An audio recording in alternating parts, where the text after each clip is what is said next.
Welcome back to Dream Talk. I'm your host, Brian Ladd. Today is Sunday, May 9th, 2010, 9:50 p.m.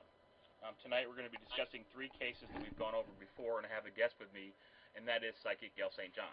Gail, welcome. Thank you, Brian. Thank you for being here tonight, and I know it's been a little while since we've actually talked on the radio together. How are you doing? Doing good.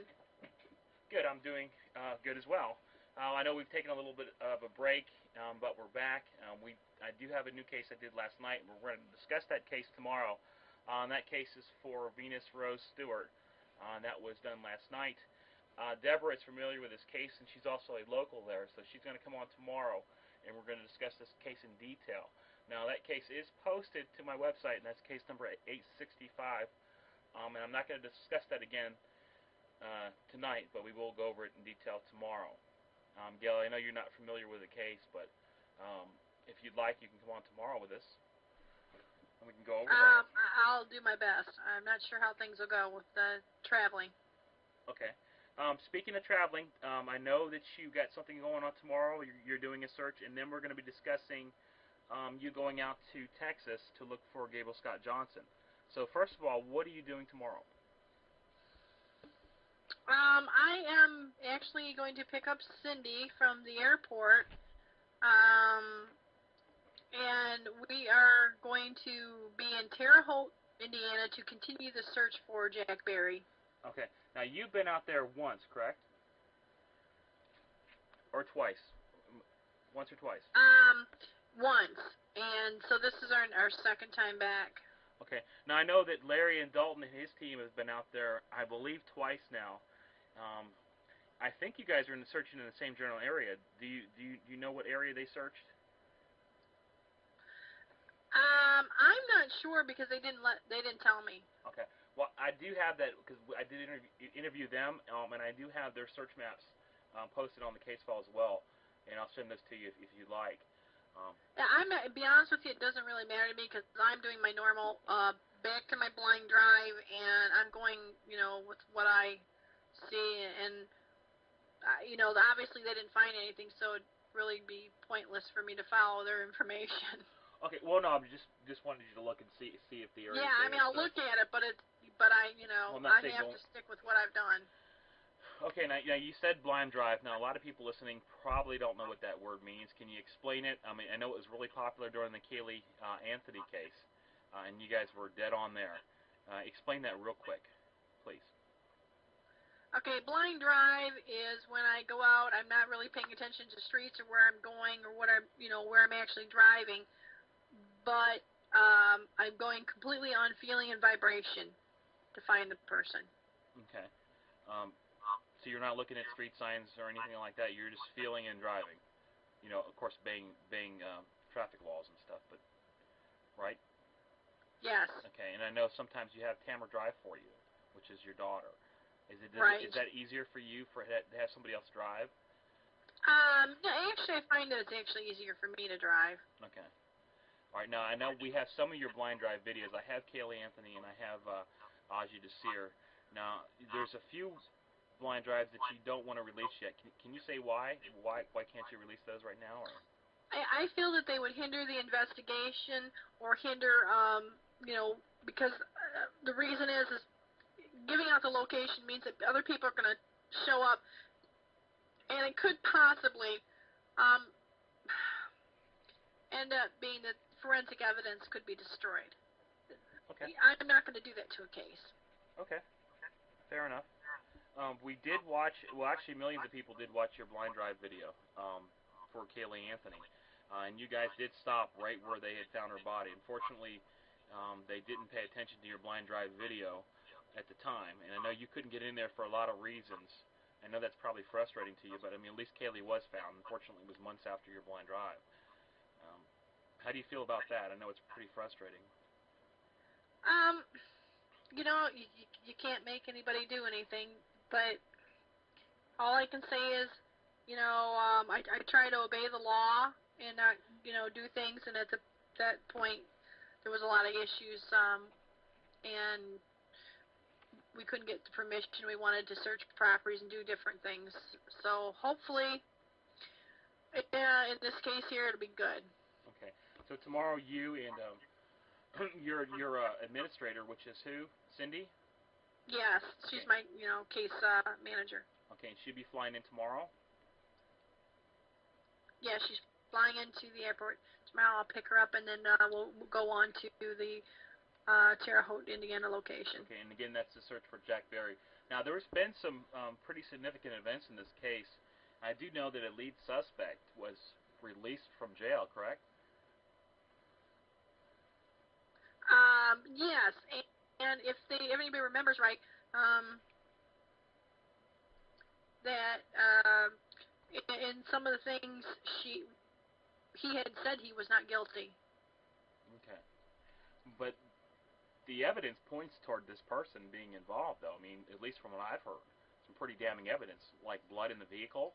I mean, But apparently, the the the jury could not find him guilty. So for whatever reason, um, we we have to go with what was told to us, that he wasn't guilty. Jack Berry, during a remote viewing session, came and spoke actually through Travis. If you remember, anybody that was on our site heard this trans remote yeah, that that case we is on did. your site, and your website is listed on the screen, which is Right. psychicguild.com. We did edit out the names because during the session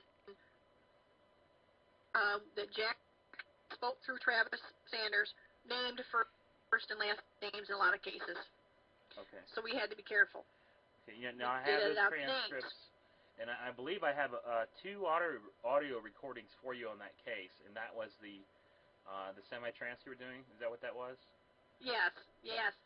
And so during this, he continued to say that, and I looked at the evidence and I would have to point the finger.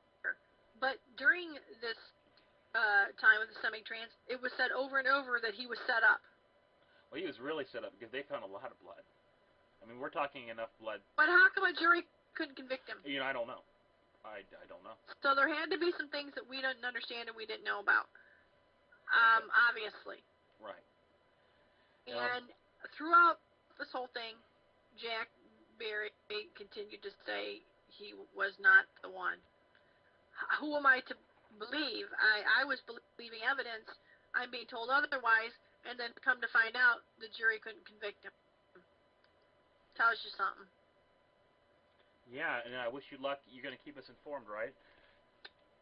Absolutely. Okay. I'll let you know what's going on to search. You know how we work. You've been out on searches with me, so you know how it is.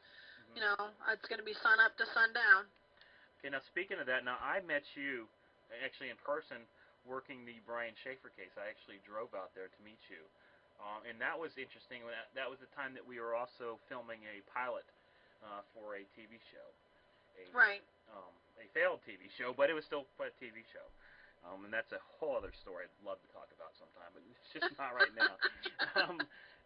But this is a really sad case because I met Randy, and Randy was a really, really nice man, and that is Brian's father. Unfortunately, Superb, and him and I got to actually be great friends. yeah, and I had spoke to him plenty of times too. We went to his house and talked to him and everything, and he really had a lot of misfortunes in his life, and this is awful what happened to him last year. If you may not know, it seems that Randy was accidentally killed during a thunderstorm, I believe. Yes. And I still find that hard to believe, but I mean, I guess that's what they say happened. Um, but it's just awful. All these things happen. I mean, he had a lot of people in his family die. We're not sure if Brian is dead or alive. But, well, you're pretty sure. But Yeah. what I'm saying is there's no evidence thus far to prove that he's been murdered. But you and I firmly believe that yeah, he was murdered, and we're pretty sure who did it, and we're pretty sure where it happened. And I remember driving with you one night, and I guess it was probably about 1 in the morning, and we kept driving around, around and around for hours, and the cops actually paid attention to us, which was good. They didn't Right. pull you over, but we looked awful suspicious. And was it Lucas Street that kept coming up? Lucas, yeah. We kept, Lucas Street over and over again. Well, at least you did. And then also, as far as my dreams go, it had Lucas Street in as well. And we took some pictures there. I believe it was some type of abandoned warehouse. Wasn't that what it was? Some type of warehouse? It was it looked to me to be a type of abandoned warehouse with another business. Okay. Some type of I mean, I saw chains hang. Scary, like something, I don't know, out of the Saw movies, I guess. I mean, I guess Right. that's how I can compare it to. Well, and we actually have a recorded semi-trance on that as well that has never been put I out haven't heard to that the one. public. And there's a reason, and I think, Brian, you'd heard it. I There don't was a think I reason did. why it was never put out to the public, because that one was almost full, or was full trance, the one first one we did. Okay. And it was extremely graphic and might upset some people. And for the family's sake, we did not release that. Okay. Now I think I know what you're talking about. I'm not sure if I listened to the thing entirely though. It's very painful to listen to. Okay. Well, okay. Now I know that you're going to be going out again to search for Brian too. Now when is Yes. that going to be? If all holds up the way we're planning right now, I will return around the 18th or 19th from Terre Haute, and the week after, I'm going to leave for Columbus. I'm going to be there at least 3-4 days. Okay. Because I'm only an hour away from there. Okay. And are some of those areas history? Do you think, or? I'm going to start with a whole new blind drive again. Okay. Good. Good. And see where it takes me again. If it takes me back there, it'll be the third time I've landed in the area. Right. Now Brian Schaefer went missing from a bar actually, and he was with some friends, and we firmly suspect a few of these friends know what happened. There's no way this guy just walked off. He had too much going for him. There are just too many things that lead us to believe, without using Gail's psychic visions in my dreams, that something suspicious happened to him. And then with the dreams and psychic visions, it seems to confirm that. I guess I think we have the location where it happened. I just don't think that we're going to find any evidence. I guess, or maybe you will. But some of these places. I'm still hoping. People have been found and remains have been found 20 years later. Right. Now, so I'm hoping it doesn't take us 20 years, but I promised Randy Schaefer. I understand. Yeah. I promised him before he, was killed in that terrible situation with the lightning. I promised him that I would never stop looking for his son, and I won't go back on my word. And I know you won't. I will not stop looking. Now, what was the name of the bar? The Ugly Tuna. Okay. Now, that bar is on the second floor. Now, we went to the bar, and the bar is actually in a it's like a business complex, isn't it?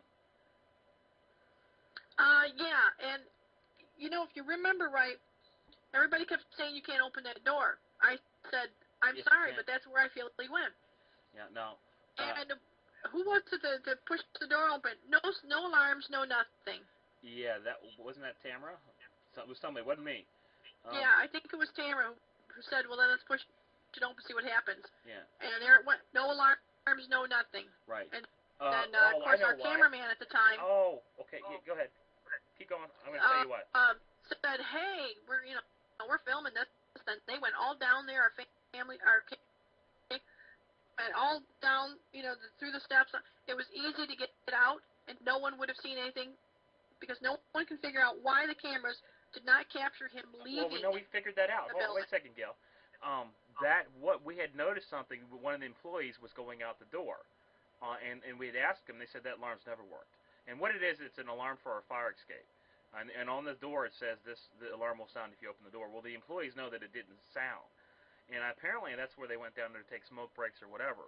But we went out that door. We went downstairs, and at that point I went and I got the hotel, or not the hotel, the building, the manager of all the buildings in the area, and he walked us around, and we looking around where if you went under an awning, this closed circuit televisions were not going to catch you if we were going in that direction. And that only means, and somebody would have to know that, okay? Somebody would have to know that. I mean, Brian went to there, he left, and then he came back. Now, I believe I've seen Travis on Psychic Kids, where Chip Coffey had interviewed him, and he said, you're right, he did come back. Now, Travis never knew any of this stuff, okay? Um, if you watch that episode, you'll see where Travis says, I got a feeling that he came back, and then Chip was talking about that. Yes, he did come back because he was on CCTV several times, but they never got him leaving again the second time. And that's the only way that could have happened if he went out that back door. But see, at the time when he disappeared, everyone insisted that had anything to do with that building, ownership of any type, that those alarms worked. So I think police went on that assumption. Yeah. But as we discovered when we were there, that's just not the case. Okay. Why do you think he was murdered? Or was it an accident? Now, I know, it could have been an accident. It may have been using a couple of drugs. I feel it was intentional. Okay. And you believe it was over that female? I believe it was over that female, and it had to do with another male as well. Okay. I know everybody says, stuff, but I feel it had something to do with it. Okay. That's your phone ringing? Yeah, it's okay. Okay. So anyways, we've spoken with a lot of people there, and Randy himself, he knows something's up. And it seemed like everywhere he went, it was a dead end. It seems like people were trying to cover up something, but we just couldn't prove it. Hopefully you're going to be able to find some evidence there to prove that this was either a murder or a party that went really wrong and they covered it up. Either way, there's somebody out there that needs to come forward. Well, I believe two people. So we did that. And then we met with, like I said, we met with Brandy plenty of times, and you were really close to him, and it was really, really unfortunate that had to happen.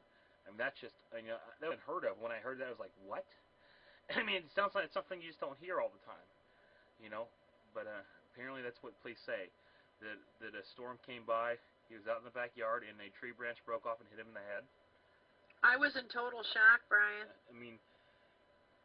Yeah, well, so was I, and honestly, I still don't believe it. And I know we've done a show on this before, and I said at the time I don't believe it either, and I still don't believe it. There's just too much.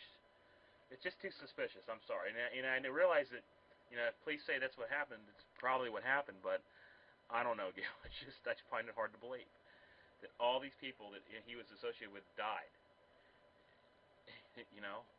And it wasn't just, we're not just talking about Brian. He had a lot of tragedies in his family as well. Oh yeah, his wife passed. All that just was. He went through a horrible 2 years before his passing. Right. Okay. Well, I hope you find something. And I'll review the case as well, and maybe do another dream drawing on it. But I think we got everything. I think we're there. Just like in a lot of the cases, we're there. It's just you have to find something. And how are you getting into that building? Are you going to break and enter? Or should we skip that to off the air? You know what? Brian, I don't know till I get to places what's going to happen. So we'll see how things go. Okay, we'll raise your bail reward fund or whatever. Thank you. I appreciate that. I do know that. I know with the Kaylee Anthony case, you had to be really, really careful because everybody was following you around. And it was already a free for all, and police had already made a statement about us being there, and so we know that it was a problem. The area we're talking about is closed down, condemned. It's there's nothing in there that anybody would steal, I guess. But it would be a place, if you knew about, would be an ideal place to off somebody, I guess, or to do whatever. I'm not exactly sure what went on there, but I think something went on in there, big time. Okay, so thank you, Gail. Now, Pearl Jam. Tell us about that. And I know Pearl Jam. I grew up with Pearl Jam. Pearl Jam dedicated a song for Brian Schaefer called "Come Back." Okay, and I haven't heard that song. That was his favorite band. Okay. Wonderful. When did they do this? And then did they talk to the media about it? Apparently they did. I think they did. I haven't read everything on it yet.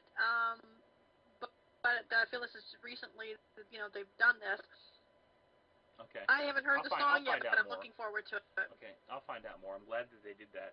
And of course, something like that brings more attention to the case. And I know there's a lot of people probably frustrated, including the police department. I'm like, what the hell went on here? and why hasn't anybody come forward? Um, I don't know. I really don't know. I mean, it was an accident. I mean, they're going to catch you eventually. And another thing, if it was an accident, you're feeling guilt. You cannot help thinking, I'm guilty, and always looking over your shoulder. And if it was an accident, end it now, and make the phone call. Say, hey, listen, this is what happened. Maybe it was an accident, Gail. I mean, I just don't feel it, Brian. I wish I could okay, well, say that, but yeah. I don't. Okay. All right. Now that said, we have been watching missing baby Gabriel Scott Johnson, and I believe he went missing on from Tempe. Well, they're from Tempe, but this last reported sighting was leaving San Antonio, only 2 feet, and blue eyes are pretty common. When we first opened this case, myself and Deborah thought, actually I believe we even said at the moment, because I could dress my king I've seen so far, including my dream. Now, from what elicited, hopefully, and that was, I believe, just tell Logan the baby is out of your hands now. Okay, not that she did something like that, but police, they cannot find a sign. This case too, we disagreed on that. And say bad, it doesn't all death, Well, but not too many other options. I mean, the case scenario is that the child can never be returned. Okay. For whatever reason, that something's very permanent feeling here, which even though, like I said, recordings and listen, it still looks to me and taken. Nobody thought it's serious. That said, I just feel like right. To help find people, and you've done it. Somebody. Well, and also because I was the first one to actually be proven that I murder. To go down to San Antonio the beginning of next month. Do you have a... Yeah, because you'll be out. Now, you're going to be going to a private investigator, correct? Right now, those are the plans. Name is Cherry, and we'll be going down there. And that's not Craig Cherry. He's got it. That's not Craig Cherry. That's Cherry. Yeah. Well, there's a Craig Cherry too. Cherry. Yeah, there's a Craig Cherry too. That somebody different. But I mean, you're not really too familiar with this case too, which is a little odd because I mean I work on this I'm purposely not. You know how I work, Brian. I don't. You've actually away from this, and that's good in a way because if I trust my dreams, I'm thinking I'm better off if I should have trusted my dreams in the beginning, other than listening to everything that I've heard so far. And I don't involved in. I don't know much. Right. No. Well, this case really is not that popular to the nation right now. I heard in the beginning it was. And I didn't really was too aware of it in the beginning. But not getting the attention that it really should. The reasons are because the media doesn't talk about it. None of the. I mean, that's none of the reasons. But right now, this case is in the media, and it probably will be the beginning and day. See, correct. Even providing at least one night, providing funds. Okay, we'll talk about that. Because I am paying for this. Yeah, I know you're paying for this. For donation. We're actually going to have you stay, hopefully, in the same room that Elizabeth Johnson at least reportedly stated. Correct. What does that do for you? How does that help you? Well, I should be able to pick up the vibration, help me make the blind drop. Into that room. This is something that is to cause harm to the will not release. Okay. It's just that simple. It's not so important that I've proven right as it is to make sure that the case isn't harmed because of something that I would do. Okay. I can go with that. I'm hoping that if it's a lie, which should be returned. I mean, if let's say there. Sorry, no problem here. Hi. Now, if that blind drive takes you out to Florida, it takes the Northeast. It takes you. I'm something then at that point, and I can confirm something if you get that. Okay. Right, and that's one of the reasons why I don't want to know much information. When I start doing this, it's important that I don't. So the Ols do that. In that sense. Dreams, though, if I haven't connected them in wing, is it's been a while looking for gets put up, and they've done a lot of things, and there's been a lot of things. You might suggest you just. And thank you for going down. Yeah, I appreciate it. Absolutely. Now, funds, unless you can raise funds. raise a dime in the down there. 350 or 300 there and three. Oh no. Okay, Right. so you're going to need more than that. You're going to need get the hotel stay. Well. Well, no, but I think it's important if you really can't stay in that hotel room. I mean, I think if we well, if I can do one. Or $49 or $50, but we're going to go ahead and try to we can get that specific room. We know people in the area as well. But you do stay in that room local because no one may know about Gabriel missing and the people in the country. You can well, it was when people were talking, the media definitely to everybody at this point. You can obviously see that nobody wants. The most important thing you can do is to get this, of course, but talking, keep the case alive. I mean, look at Natalie Howe, look at Grant, Jesse's always talking the case with Kate and but at least they're all the time. They're in Portugal, and I mean it's important, and I wish it would be back out there because somebody may have seen Gabriel, they just didn't know it was him for certain things, but pictures of Gabriel is not in whatever the court got. Have to say it's a local case too. Your picture too. This is Gail again. Her website psychicgail.com, and you should see a donate button on there, and that will help donate. You can send money to her, and she will use that money to find missing people. The last time you actually you spent your own money. Well, you had a lot of money came out of your pocket that you never really got back, but I know it's hard right now because everybody's broke. Right. So if you want to donate, please go to her website. You're not a nonprofit, but you do use all the money very carefully, and I do believe you keep records as well, don't you? Yes, I make it public. Okay, cool. All right, thank you, Gail. Thanks for being on, and we'll see you guys back here tomorrow night at 9 o'clock Eastern Standard Time. And again, I'm Brian at brianstreams.com, and if you go to this little link up there, you can see all my missing person cases. Gail also has missing person cases listed on her site as well. So that said, we'll see you tomorrow night at 9 o'clock. Good night.